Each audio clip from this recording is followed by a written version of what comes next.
I'd like to welcome everyone who's come along, and of course, say particularly welcome to Magid Magid, who's joining me this evening. We've had a very varied range of these chats with Sheffield Green Party, and I think, I've been hearing from lots of people they're particularly looking forward to this one. So the aim is to speak for Magid and I to speak mostly Magid for about 30 to 40 minutes, and then we'll get plenty of time for Q&A. Please leave them in the chat box as they occur to you.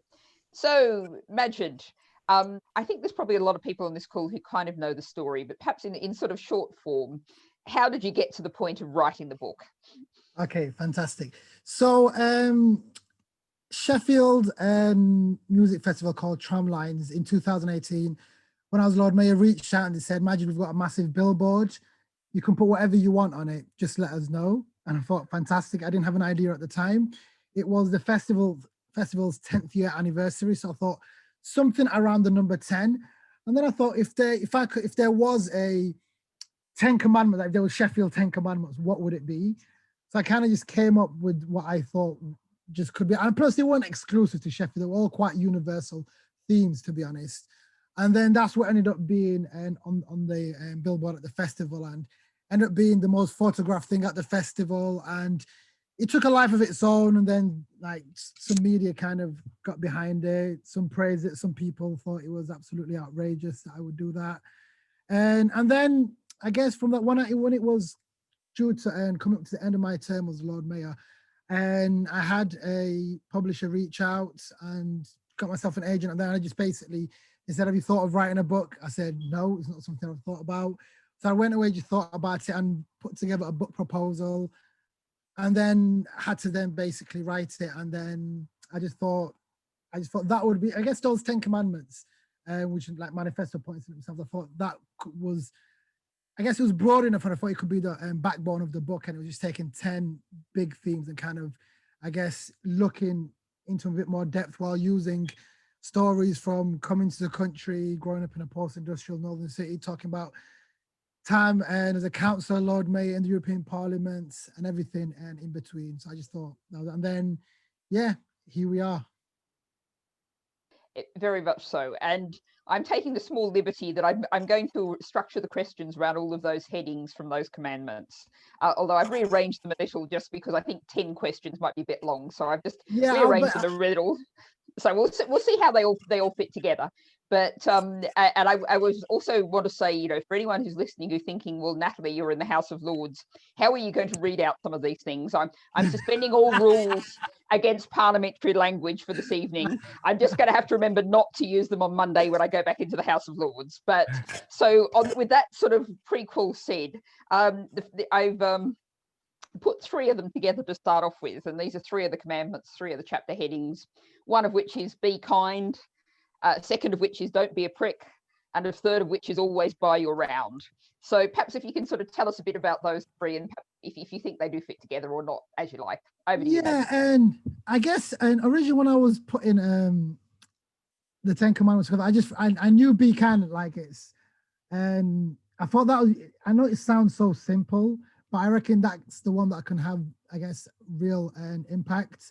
And so I thought that would be the first one I kind of just start off with. And I guess, and I basically just talk about just the virtue of basically being kind to one another, but I give certain anecdotes. I talk a lot about Sheffield buses, and especially at the first part of the chapter, just because I've, and growing up in Sheffield and stuff, I thought buses play such a big role in, I don't know, they say so much about society and the people you meet and where you're heading to. And I just thought everyone had a bus story. So I shared a bus story in there, and I just talked a lot about kindness on there. And I guess the second chapter, don't be a prick, it goes into a lot about discuss a lot about racism and talk about the Black Lives Matter situation. And of course, everybody would have known like the recent Black Lives Matter protests, not just in the UK, but across the world, have really exposed this country's, and I guess most different parts of the world's dismal record on race-based violence, discrimination, and harassment. So it was a case of just going into like, talking about my personal experiences, what people could do, and in terms of like how we can tackle racism, because especially like even in the UK, like Black and brown communities in the UK are, I guess, subjected to areas that have poor access to education, housing, clean air quality, cultural venues, libraries, and everything, to be honest. So I guess like in terms of those two things, I thought would be absolutely great if it wasn't. So for start to say, if everyone really could, I guess everyone education is a big part. So if everyone like could educate themselves in some capacity. So if you're not black, one of the most important things you could do right now is, I guess, learn about something about what about the situation, what's happening, read up on why people are protesting, and I guess more importantly, how you yourself can be part of that change. Because the reality is that racism is real, and being non-racist in the current climate is really not enough. So that's why we always can advocate being an anti-racist, which means actively fighting against racism rather than passively being sympathetic towards it. And I guess the second one, which I guess some people might say is a bit ambitious, but I reckon it will go a long way. And I reckon is basically making the realities of British imperialism, colonialism, and systemic racism a compulsory part of the school curriculum. I guess there's a lot that is omitted and we're not told. Even growing up, there's a lot of stuff that we weren't told about Britain's history. And I guess by excluding the evils of Britain's imperialism, along with how many people from the African diaspora, immigrants, have contributed so much to the UK, British children, our normal citizens, in honesty, are robbed of understanding how colonialist ideology was implemented, and most importantly, how this contributes to the unfair systems of power at the foundation of our modern societies that we all live through and struggle with today. And so they're just some of the ideas I kind of thought will be absolutely amazing if we could get through. But the reality of it is, it's like, yes, we do have race and equality laws in the UK, but if we're honest about it, you can't legislate love, like you can't legislate compassion, or you can't legislate empathy. So how do we really go about changing the hearts and minds of other people? Of course, we're gonna have difficult conversations and everything, but for me, I reckon education is really, really important and central key element to it. But I guess also other aspects of it, like I think arts and culture is a really powerful way in terms of talking about connectedness and just empathy more than anything else. And for me, I reckon there's a reason why far-right groups and this government always attack the arts. It's because, in my opinion, like really art engenders empathy, and it's really, really, really hard to be an empathetic person and vote Conservative at the same time. So it's not in their interest at all. What did you say? If I could just pop in on that one, just, if you're thinking about sometimes someone was kind to you, what was, what perhaps is one thought of sometimes someone was kind to you and how you felt about it and how you reacted to it, perhaps? I didn't pre-warn you of this one, so. No, it's okay. It's okay. It's fine. I guess it's everyone's struggling in some capacity, in all honesty, and especially now more than ever. And we really don't know what people are going through. 1 in 4 people suffer from mental health issues. So there's more likely people in this group chat, friends, families, and everything. So it's, I guess, just the power of basic, just being kind. And plus, the reality, it costs nothing more than anything else. So I think it's just an important virtue, and it goes a long way, even though you may not see the direct effects. So there's a really there's a story I share at the beginning with a lady called Dee that I met on the bus that I ended up being acquaintance with, and just the impact of literally just saying hello and just having a friendly chat now and then blew me away in terms of what that meant, what I later found out anyway. So it's just, it costs nothing, and it really does go a long way, basically. And the reality of it as well is, I reckon the reason, you can argue, is I've received so much kindness and so much love, not just from family and friends, from Sheffield, so many other ways. And I guess maybe that's why I'm not capable of giving so much, but I just see the value and importance and of how a small generosity of being kind can go a long way. Great. And just actually picking up on your point about sort of informing yourself about the experience if you're not in the Black, Asian, and minority ethnic community yourself, I'm going to share one of my favourite facts that I learnt recently from a brilliant book called, I'll stick the title in the chat box, called The Many-Headed Hydra, about the revolutionary history of the Atlantic. And by the end of the Napoleonic War, a quarter of the sailors in the British Navy were black. And that's something that, it surprised me. I didn't know this. And actually, at that time, there was a total stereotype about it was assumed that on any Royal Navy ship, the cook would be a black man. And, that's just a reminder of how deep and how long the history is and how far back. And I think we need to learn a lot more about that sort of thing. We didn't really get to always get you rounded. Yeah. From my Australian accent, that's one of those that I've got to make sure we get to that. Yeah, so it's like, I guess a lot of people were thinking, oh, but it's a bit odd for a Muslim. I was by around, and I'm like, it's, of course, I don't drink, but I guess even though I don't drink, I really like 100% believe in the idea of always buying your run. It's a philosophy, I guess, in some case, and it's a simple philosophy, and it also, I guess, taps into the values that are important to me, to a lot of people, of friendship, fairness, empathy, like sharing experiences and seeing the bigger picture as a whole. And yes, I guess that's what it kind of touched upon. And I guess in terms of, listen, we're always going to encounter people who have different views and opinions to us. And you might not always come to the same conclusion, of course, whether Brexit was a good thing or not, or whether we should get rid and abolish the monarchy, or if people who wear Crocs voluntarily need to seek help on it. I don't know. But I think, of course, we can disagree on many different things. And I guess like we're always going to find people, without being our own family friends, that we disagree with. But I guess the importance of it is trying to have that understanding and doing it in a, I guess, respectful enough manner, but always trying to, with the aim of trying to seek out the truth more than anything else. And most importantly, I think what I always try to do is just try to walk away feeling as if like I've learned something from the situation.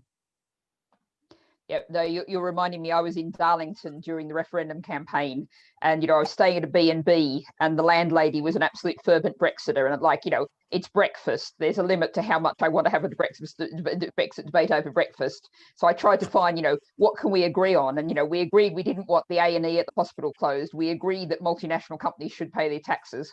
Going back to what I was saying about Amazon earlier, we agreed that the minimum wage should be a real living wage, and it was not at all hard to find lots and lots of things we agreed on, even though we vehemently disagreed on the issue of the day. So definitely. The next two that I've picked out are kind of what you might call the T-shirt slogan ones. And so both of these will fit beautifully on a T-shirt. I've seen certainly the first one on more than one T-shirt. So the two chapters I've put together next are Don't Kiss a Tory and Tell Your Ma You Love Her. Yeah. So I guess with Don't Kiss a Tory, and that whole chapter is a bit of like me standing on a soapbox kind of chapter. And yeah, some people might have who no one would have kind of realized the fact that once I put that out there, like, I'm not actually instructing people not to kiss, for example, their Tory, it's not a physical thing. So I'm not going to actually go out there and police public signs of affection with people or to kissing Tories. And it's not what you kind of get. I guess it does pay homage and does talk about, of course, in terms of like Sheffield's political radical history, whether that be having the first women's suffragette organization, Sheffield's Female Political Association, Edward Carpenter, but also, I guess, there's talked about, when I mentioned a lot about the European Union and the whole Windrush scandal. I also kind of just talk about in terms of focus on the change, like how we can change our democracy for the better, whether that be giving young people the right to vote and have the importance of that, and talk about a fair voting system. So there's a lot I kind of really unpack in that chapter. And so it is, I guess some people might say, a Tory bashing chapter, but there's nothing in there that isn't truthful, and in all honesty.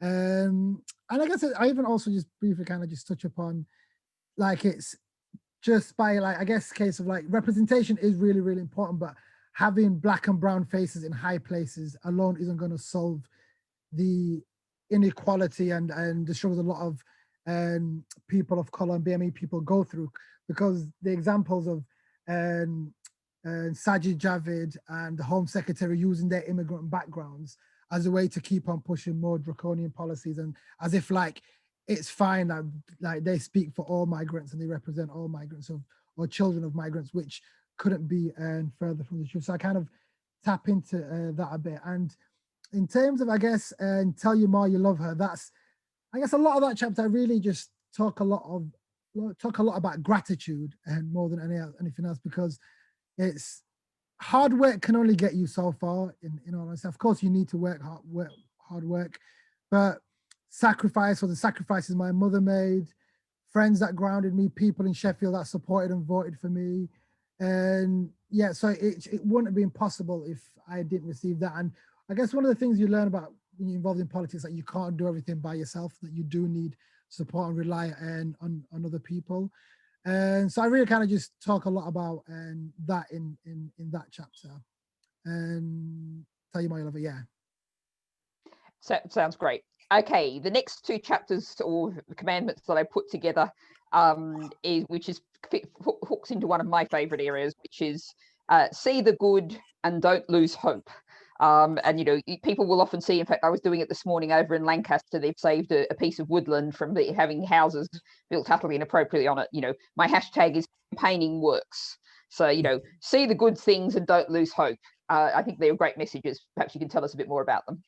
Yeah, definitely. And I reckon like throughout the book, I do talk a lot about hope. And I guess it's like, I kind of get the point across that hope in itself is not a strategy. And without a plan, it's just a wish. So of course, alongside having hope, it's important to set goals and actually follow through with some action. And I get it, like hope in itself, I guess it's a bit of an emotional risk, and it can seem a bit too, shall we say, too spectatorial and a bit too abstract at times, but it's something that we really can't give up on, and especially now more than ever. And I reckon like it's since the whole lockdown period and stuff, it's whether like I've witnessed people, a lot of people, whether that be online or offline, saying that their situation is hopeless, saying that, well, this government is ridiculous, they're not listening, or we can't do anything, or I'm just going to give up. But that's exactly what they want us to believe and do. And I guess we can't afford to enter into a state of despair. It's not for me, for yourself, for your family and friends, for the future of the planet. And one of the points I kind of get across is that the problems that we face didn't come down from the heavens. They were made by bad human decisions, mainly by men in suits. So just by virtue of having good human decisions, that can really change everything and for the better. And as powerful as a lot of corporations, government, as powerful as they are, I genuinely do believe in collective organizing. And when we actually do stand up and refuse to be divided, that there's nothing that I guess we won't be able to achieve. And what was it say? Do it differently as well. Yeah. Oh, yeah. Or see the good. See the good's the other one. Yeah. And I guess in see the good in that chapter, I just kind of briefly just talk about is like, yes, things of course are a bit difficult and hard, but the alternative is too bleak more than anything else. And I reckon not just see good in situations, but also in people and in people as well. So and yeah, there's a lot that kind of overlap between them two. Yeah, exactly. And the next ones is kind of from the thinking to the doing, you might say, which is do it differently and you've got this exclamation mark. I like the exclamation mark. Yeah. So, and I guess with the whole do it differently chapter, there's a lot of, I talk a lot about the council, Sheffield City Council, and in terms of the inner workings of Sheffield, and of course the trees make an appearance and in that chapter. And in fact, am I okay just to read, just do a very short reading of it, which I reckon like sums it up. Let me just. Definitely go for it. Yeah, and I guess this one's just briefly in terms of the council in itself. So, and I get and basically I write, and the mission of this council, referring to Sheffield City Council, the mission of this council should be to turn love into policies and to make the whole world fall in love with Sheffield.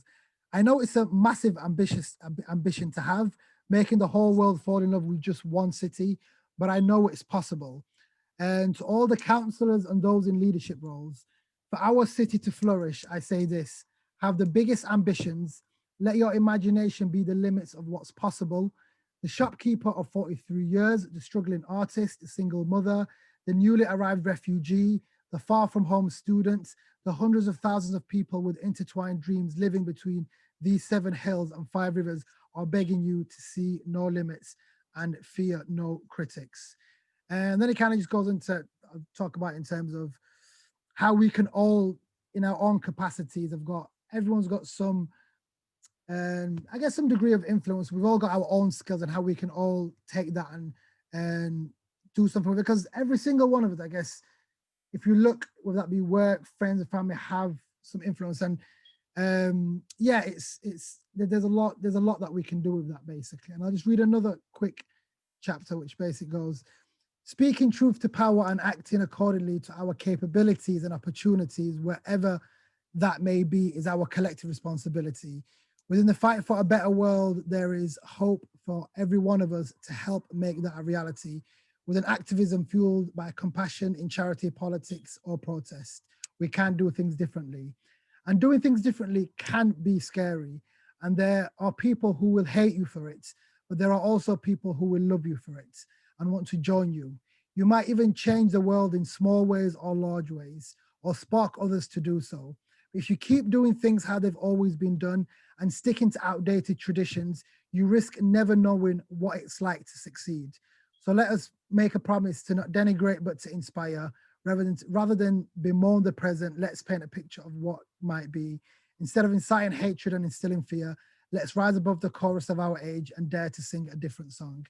And I guess even within that, I talk about in terms of my own personal struggles of trying to do things differently in an environment that wasn't necessarily built for somebody like me, or the things I wanted to do, struggles I had within, not just within inside the European Parliament, but also within the council, the struggles, and just the value and importance of, I guess, being unapologetically myself more than anything else, and the pressures that came with and the support that came with as well. And I guess throughout the whole book, I also do talk about, like, there's a lot of personal things as well.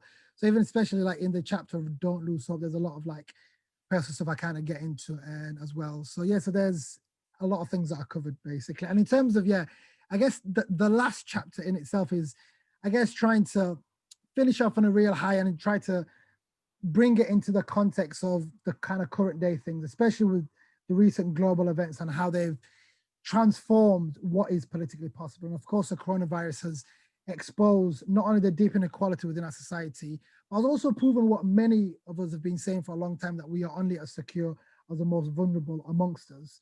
And I guess the realms of what can be done have dramatically expanded. And I think as a result, we all really have to reconsider what's possible now more than ever and really be more ambitious and demand more.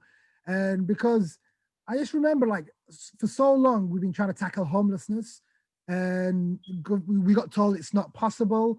The pandemic hits, we managed to solve homelessness. And then it was like, we were always getting told we can't borrow past a certain point. And then pandemic hits and all of a sudden we're borrowing record amounts. So I guess like everything has basically shifted. And I guess the only thing that doesn't fill me with hope that is that we've got the worst possible people running the country at the worst possible time. But I guess it's the alternative is too bleak to think of. And I guess perspective can also really change everything. And I know as scary and painful and depressing as this year has been so far, it can also be a really massive opportunity that I guess enables us to grow and see the change and be the change that we also desperately need. So rather than just accepting this year and what might happen as a complete shit show and nothing more, it could really, I guess, prove to be the most important year of all. And that's for us to decide. And I think there's a lot that we can do as well. I feel like I can offer a sort of a hopeful point here, which was I was tweeting a Tory minister being quoted saying, well, hey, if we actually survive as a government until next March, we'll have done really well. So, you know, don't think that stability is suddenly broken out in British politics. We've had 3 elections and a referendum in the last 5 years. So, you know, I always tell people who say, oh, we've got to survive this to 2024 by saying, you know, hopeful message, it may well not be that long at all. So something to focus on there. And I'm just going to pick up a couple of questions or sort of comments from the chat, which sort of flowed into my next question, which was Christopher was asking, are you going to be promoting or are you promoting this book in schools and colleges? He says he thinks children and young people would really benefit from it. And Katrina asks if you're doing a tour of Great Britain with it, suggesting it would be particularly good for people in the home counties to get the message. So perhaps if you could talk about a bit of what it's been like since the book come out and what you've been able to do and hope to do with the book. Yeah, so the book was meant to come out in May, and because I remember I was actually writing the book when I was in Brussels, which was really, really difficult, and I kept missing the deadline just because I guess when I was an MEP and I didn't have the privilege of knowing that I'll be there for a long period of time. And I guess when you know you're in a role for a limited period of time, you want to make the most of the opportunity and do everything you can. So writing was a bit of a struggle, but anyway, after missing 2 deadlines, I managed to get everything in. And May was the date that was meant to be launched, and I actually did have a national tour and booked and everything. But then, of course, the pandemic hit and everything was not possible. So even till today, like public events have been really, really difficult. I've been able to do a lot of online related stuff. That being said, I don't know how Sheffield Off the Shelf are doing a public event, but that is the only book festival that I am doing a public event on, which is on Saturday the 25th or something like that of this month. But even some of the other book festivals that I've done have all been online.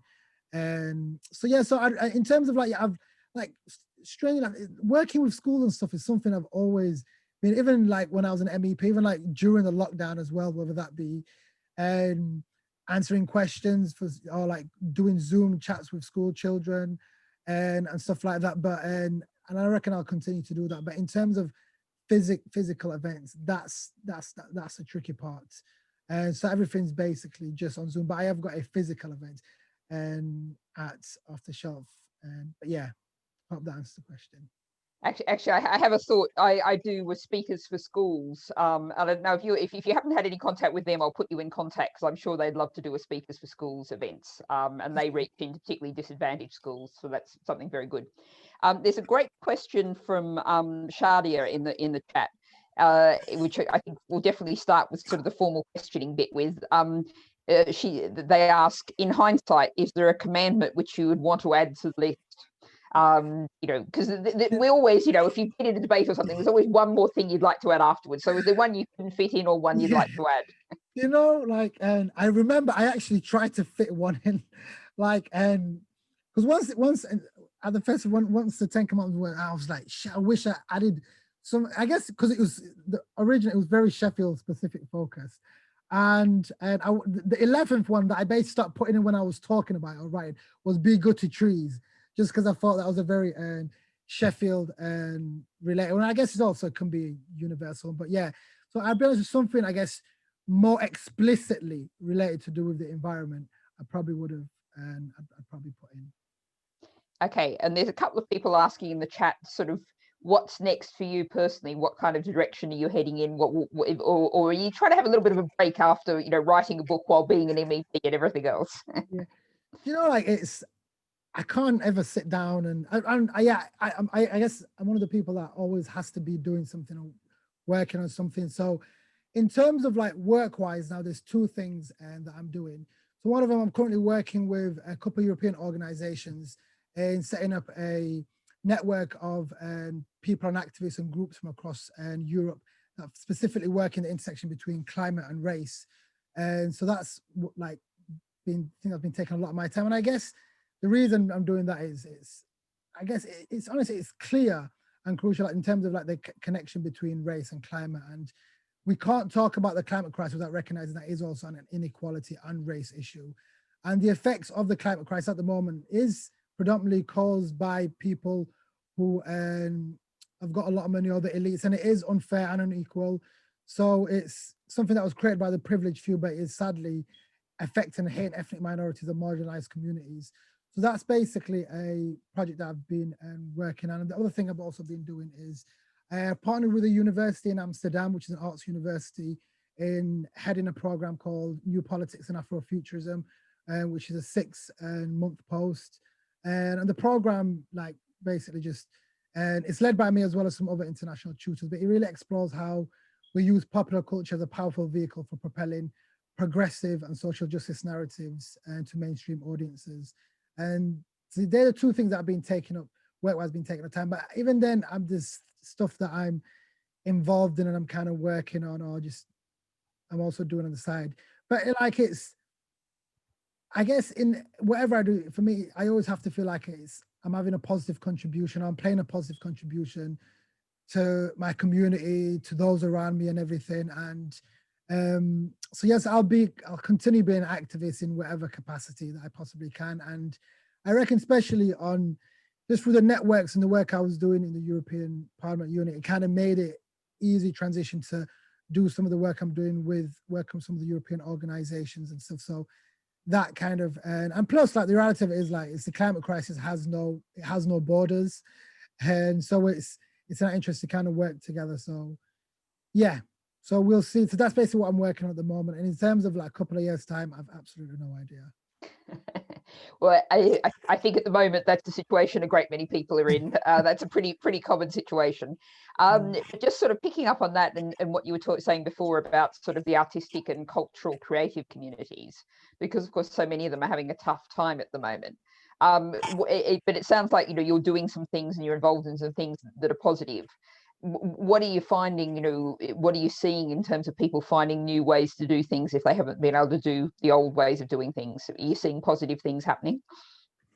Yeah, and I guess it's forced a lot of people to that like just to work collaboratively more than anything. I'm seeing people joining forces and working together and pooling resources more than anything else. Whereas I guess before people might be working on things themselves or working even with two people, but now thinking right now we need to kind of bring other people in and work together. And I reckon that as a result is just, I guess, challenging people and thinking differently. It's forced all of us to do things differently. Somewhere like I've never used Zoom so much in my life. You know, I say like, to be fair, like the only people who used Zoom before was the Green Party, that's how I was first introduced to it. But even though like I'm sure many people are starting to get Zoom fatigue, but yeah. So I guess it's just different ways of working, and in some sense, it's like I know we're not physically connected as much as we were before, but it's also just I guess opened us up to more people. Like there's events that I go to and take part in. I've got people from all around the world, and people are more connected. And of course, I guess you also need to address the digital kind of. Some people haven't got access to computers, like anything like that. But yeah, I guess it's just forced us to do things differently, and as a result, there's some positives as well as some negatives for it. But it's just been really interesting, and more than anything else, it's just the collaboration that I've noticed. Yeah, I think my favourite Zoom thing was, I think it's called Creation Theatre, based in Oxford, but on Zoom, they did Shakespeare on Zoom. So all of the actors were actually in their own living room with backgrounds and that. And, you know, at one point, it was the Tempest, and, you know, everyone in the audience is supposed to be pretending to be in the Tempest, and so waving their drinks and their glasses around and that. And it was you know, Shakespeare as you would never have thought of it before, but it worked. Got a couple of questions here, which kind of are going to group the Green Party ones. So a question from Rebecca. What can we do within the Green Party to support your vision of a kinder, more hopeful and equal world? That was a question from Rebecca. Hi, Rebecca. But I guess it's what the Green Party could do is, and I feel honestly like they seem to be doing a great job so far, but I don't know, like, first of all, I'd say, like, make sure that young people are at the heart of every decision-making and process, 100%, and make sure that a lot of the liberation groups of people are also involved and not neglected. And I guess just making people, I know it can be difficult when, I guess, people might have different views and ideas, but I think at the end of the day, everyone wants the best thing more than anything. And also just, don't be afraid to take risks and don't be afraid to really push the boat out there. And even though it may not be the popular thing to do or say at the time, so basically just those two things I'd say. I have to say I agree with that. Our councillor Alison Teal, I know often cites that I said to her once, you know, my top line of advice is be brave. If you're in a situation where you don't know what to do, go for the bold option. Be bold, be brave.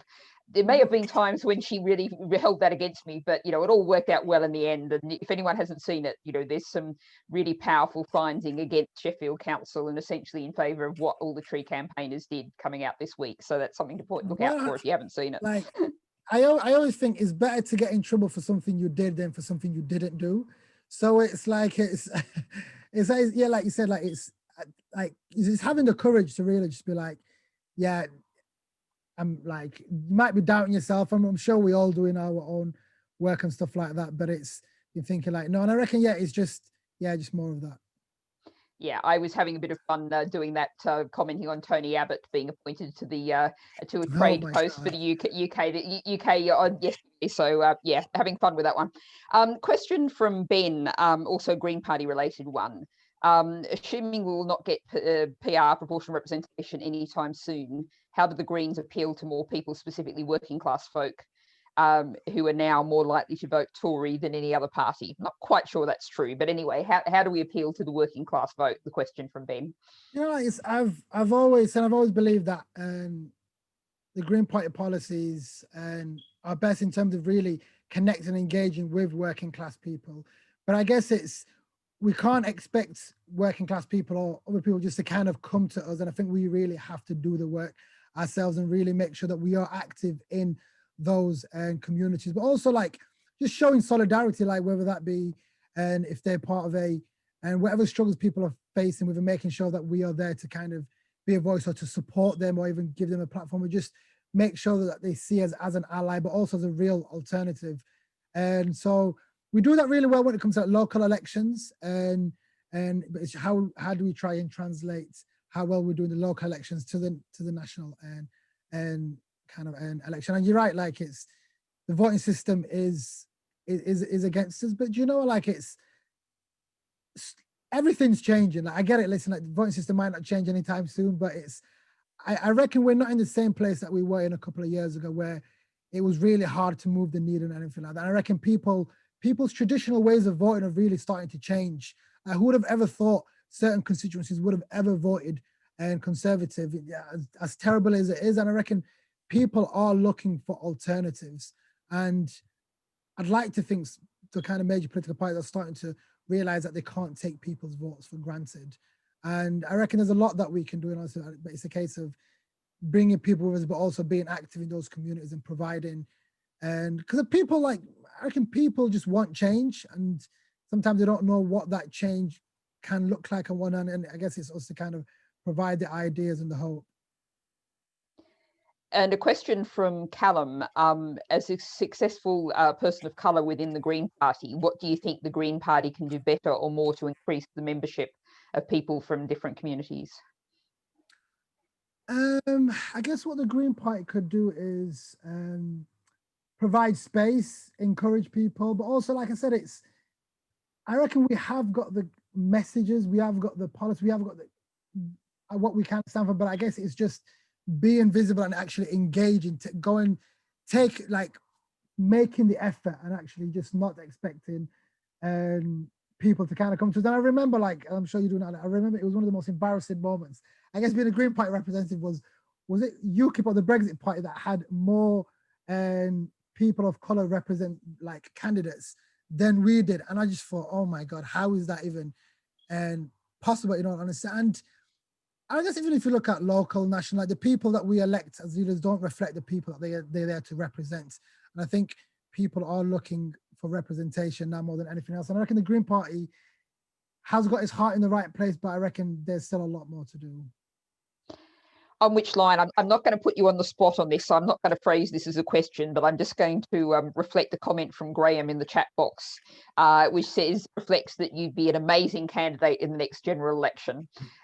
So I'll share that one. I'm not going to put you on the spot because this is a friendly interview, so you know I can only say I agree with it, and we'll park that one there and see, unless you'd like to comment, of course. No, honestly, thank you very much, Graham, and it's like, yeah, like. Put it this way, I'm not just gonna disappear away from politics, and I don't know what'll happen in the future, possibly, but there's so many other factors that are also and can play out and stuff like that. So yeah, we'll see. And I'm sure do you know what as well? Like, let's not even kid ourselves. Sheffield's got so much amazing talent within it herself, and I'm sure there's lots of amazing candidates that'll be amazing PPCs as well. Okay, and I'll just note actually that Ben's put some evidence for his claim about most working class people voting Tory in the chat box, which I'll have a look at later, Ben. Apologies, I hadn't seen that, but we won't get diversity into that debate, because there's a really interesting question here. It's from Amy and Johan, so I don't know which one. And I think we haven't talked a lot about the European Parliament, but the question is from Amy and Johan: from your experience in the European Parliament, what can the Green Party of England and Wales learn from the European Green parties? And it's something I'd certainly have some answers to, but I'd be really interested in your answers, Magid. Yeah, do you know what? Honestly, it was really fascinating being part of the Greens EFA group. And honestly, it was inspiring. First of all, just to see how amazing some of the Green parties across Europe were and really doing in terms of like the way their communication, their marketing was really slick, and even like the operations that they were running. And it's like, I don't know, like it's in terms of, and also like, of course, we have to address the part of like the voting system, but also money as well. Like some of them like had a lot more money than us, but in terms of like what we can actually learn from them is honestly just the way operationally, the way they basically run, I just thought was really, really inspiring. And that's just basically through conversations in terms of how I speak. I didn't really get a chance to see how each of the kind of countries do and politics, how they actually run campaigns, anything like that.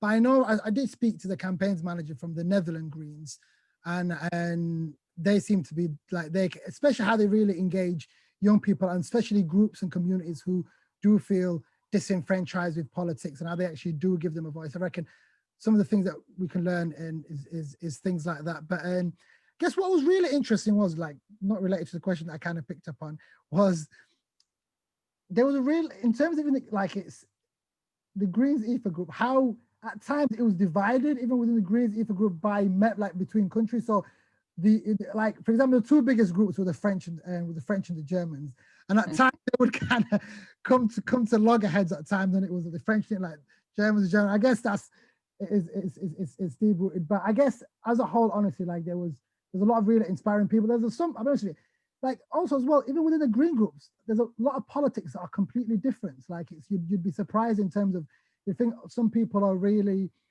as progressive as you'd like to think, like the Green Party of England and Wales, or like some political parties are within the Green group and call themselves a Green, are really are not that progressive whatsoever.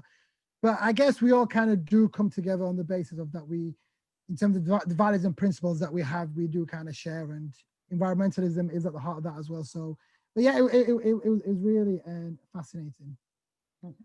Okay, so we've had a big lump of questions about the Green Party. We've got a few questions heading in slightly different directions.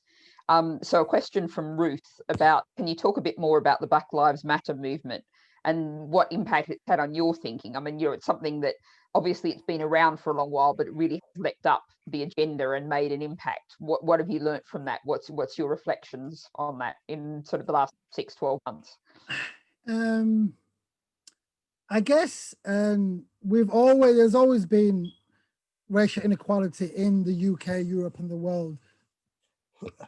Excuse me. And as a whole, and I reckon the Black Lives Matter movement has really brought a lot of it to the forefront of people's consciousness and wanting to do something about it. And I guess some of the things that really irk me is there could be a lot of performative politics around it, where you'll see on one hand Keir Starmer kneeling and saying Black Lives Matter, yet at the same time would say that the Black Lives Matter and it's just a moment. It's not, and they're not very sincere in what they do, but they feel that they need to kind of, they can't not do it. Like even saw it in the European Parliament with Ursula von der Leyen, like saying that, like, it took, like, why did it take the death of a black man called George Floyd in America for the European Parliament to say, do you know what, we need to have a massive meeting about racial injustices, when it's been happening so much across Europe, and like people have been down under police custody, like, and Adama Traore in France. So there's been so many cases of injustices. And also, like, when from a European context, when like they say Black Lives Matter, like,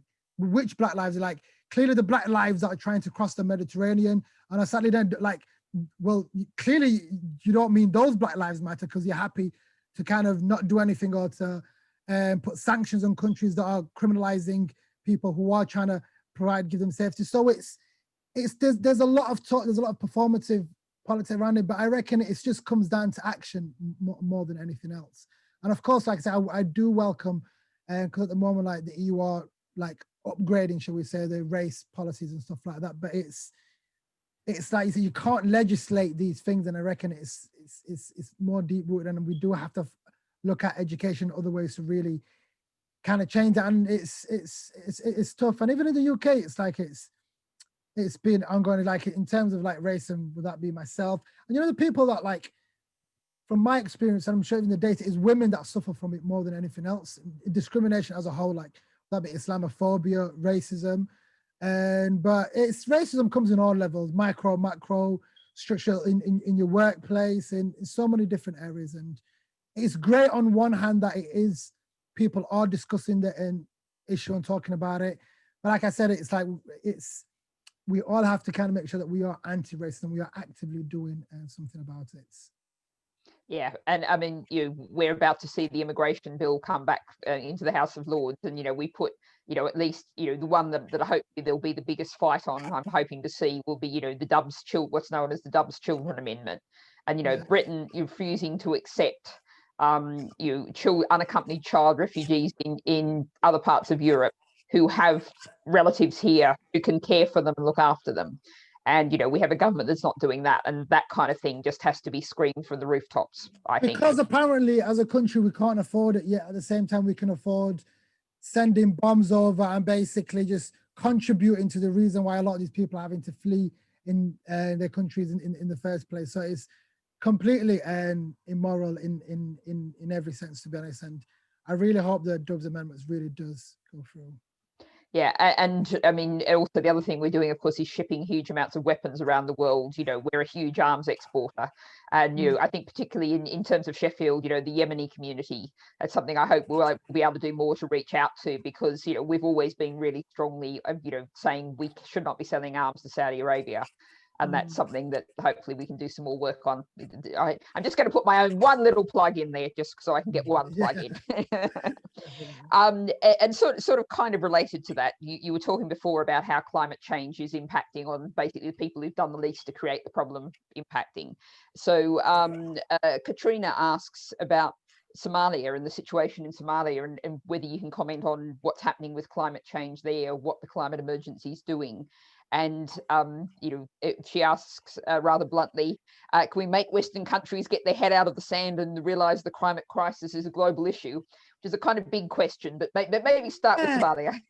It's like, it's like, as I'm sure a lot of people know, it is the global South who unfortunately do get at the brunt of the climate crisis, even though it's mainly caused by the global North, also, shall we say. And there's a lot of climate migration is a real thing. They're already, and people having to migrate, and they've estimated, and by 2050, 200 million people are actually going to be forced or going to be displaced due to climate. And in terms of Somalia, like droughts being a big issue all across Somalia, which they've linked the causes of that due to the whole climate crisis. And the thing is, we're not even say we had a Green New Deal in the UK. Amazing, fantastic. In fact, we had a European Green New Deal, amazing. But like was it Katrina who said, it's a global issue. Just because we might have our Green New Deal in Europe and UK, which is great, but we need to look at it as a global problem. Therefore, we need to make sure that we are, whether that be through reparations or money or whatever it takes, to really support the global South and make sure that they are also doing their part. Because just because we might fix our own air pollution problems out, it doesn't mean that we're going to really have that much of an impact if we're not also supporting taking the global South with us. So it needs to be a global effort, and we need to look at it through a global perspective rather than just, I guess, through our own kind of perspective. Very much so. I mean, I often cite the first time I went into the Home Office building on Whitehall. It's just absolutely amazing. It's all this incredibly fancy marble and gilt. And you just look around and think, so this is what we stole from the rest of the world.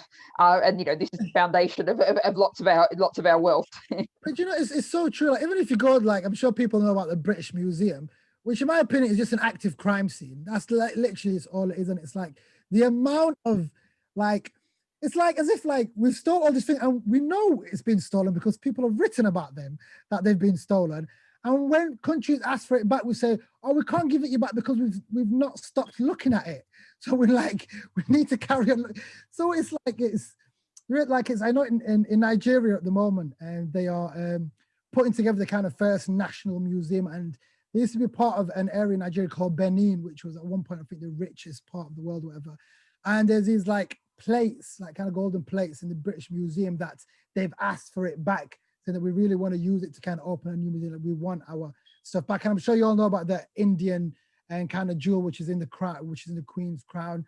And a couple of times where you had, and when Clegg was Deputy Prime Minister and being asked and when he was in India, are you guys going to give us our diamond back? And it was just interesting to that him to try and see how to get out of that question. But it's like, yeah, it's, and honestly, like the thing is, it's like Britain, of course, has got its like we've got its own culture and like lots of things, but it's the question is if like people say if Britain, I'm sure the argument is if Britain was to give back a lot of its if Britain was to give back a lot of its stuff in the British Museum, what would be left of it? And basically, so but it's like it's only right. It's the right thing to do. I know that they said that.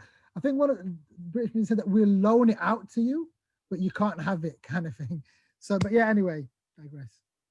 Okay, yeah, no, well, we've got lots of questions coming in and we've only got about 5 minutes to go. So anyone who's sitting there with a pressing question, now is the time to type it into the chat box and I'll do my best to squeeze it all in. But a question from Annabelle, talking about Birmingham 2022. Can you talk a bit about your work in the arts there and what, about that event, basically? Yeah, brilliant. So, Festival 2022 is, let's basically just deal with it. So basically back in 2018, Theresa May said that once, at this point we'd already voted for Brexit, said that once Britain kind of leaves, we're going to have a Festival of Britain to bring the country back together. It's not a new concept. There was a Festival of Britain at the end of the Second World War. And then nothing happened for a while. And then I think last year, at the end of last year, the current government signed it off basically and said that we're going to have it's Festival 2022 because we've got the Commonwealth Games that year. It's the 20th anniversary of Edinburgh Fringe. There's lots of kind of national things happen at that point. So they basically reached out to me and they were like, and Magid, would you care to kind of come on as a creative advisor for the festival? And I'll be quite frank with it, it was something I was quite skeptical of. And I actually, when I first came across Festival 2022, there was a couple of petitions in terms of, because at the moment it's £120 million of government money being spent on a festival, which I don't know what other people think. I think it's a waste of money. And that money could be better spent on supporting the current arts and culture that we have in the UK, because they may not even be here in 2022.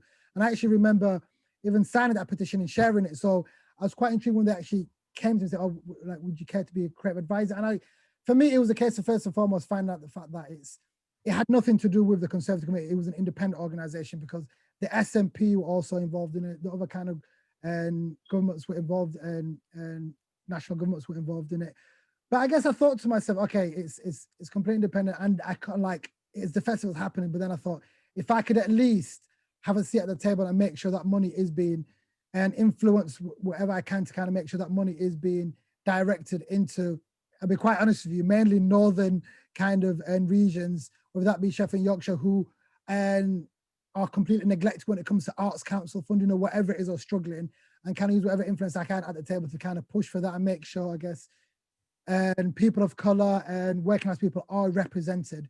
Because what the plan with it is basically they're commissioning 30 groups for an R&D process, and out of that 30 groups, 10 of them are going to get commissioned to do 10 events around the country, and they all have to represent different parts of the country. And so that's basically it. And I guess my role is basically just to I'm on the judging panel where that money goes towards and who gets commissioned and stuff like that. So and then as well as supporting some of the people I get commissioned as well.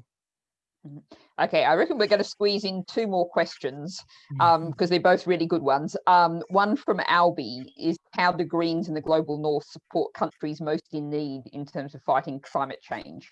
And I think particularly, I'm going to sort of add to that a little in terms of, I think, supporting people within countries who are trying to do their own work on climate change. I mean, we've seen a huge amount of focus on Greta Thunberg, but I've seen in a few places, particularly in Africa, individual young, mostly seem to have been young women, trying to start climate strikes there. So how do we support people working on those issues in the global south? I guess the beauty of being in the Green Party is it is actually a global movement. And the first time I realized that it was actually global was when I went to the Global Green Conference in 2017, and I was just blown away to find out there was a Green Party of Papua New Guinea, Green Party of Pakistan, Green Party of Rwanda. Even in Rwanda, the Green Party of Rwanda are the main opposition in Rwanda.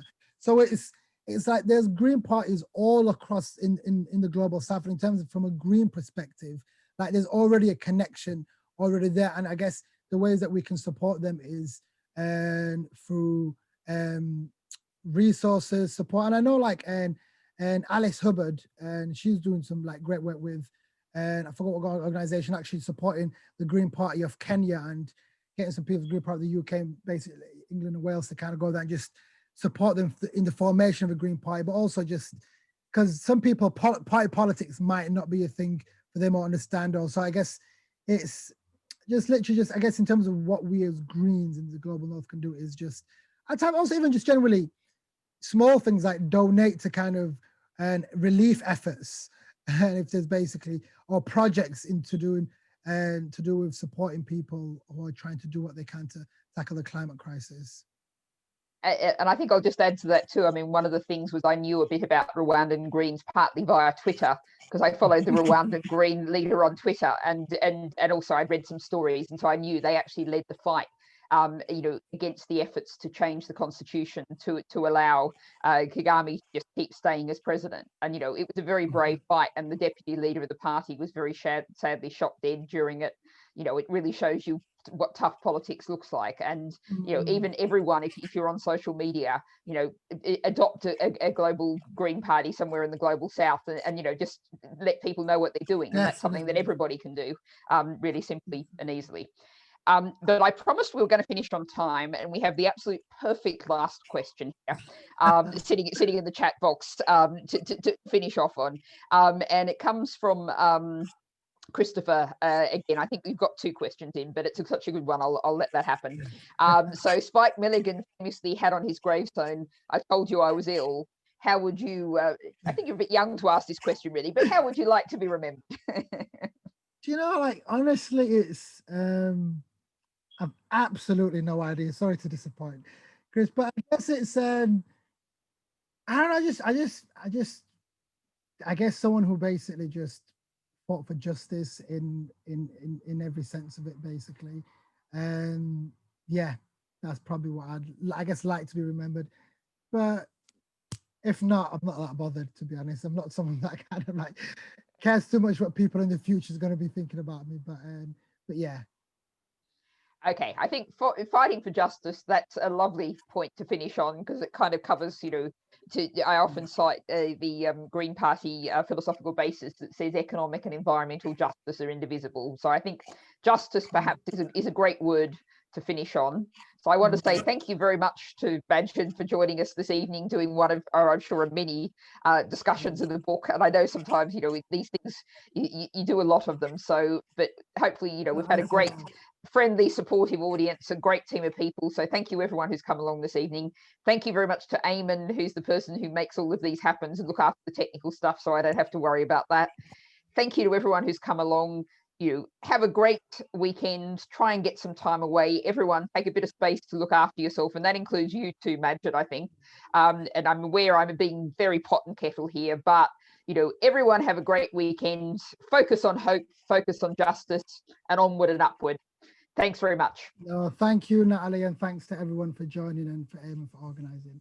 Greatly appreciate it. Great.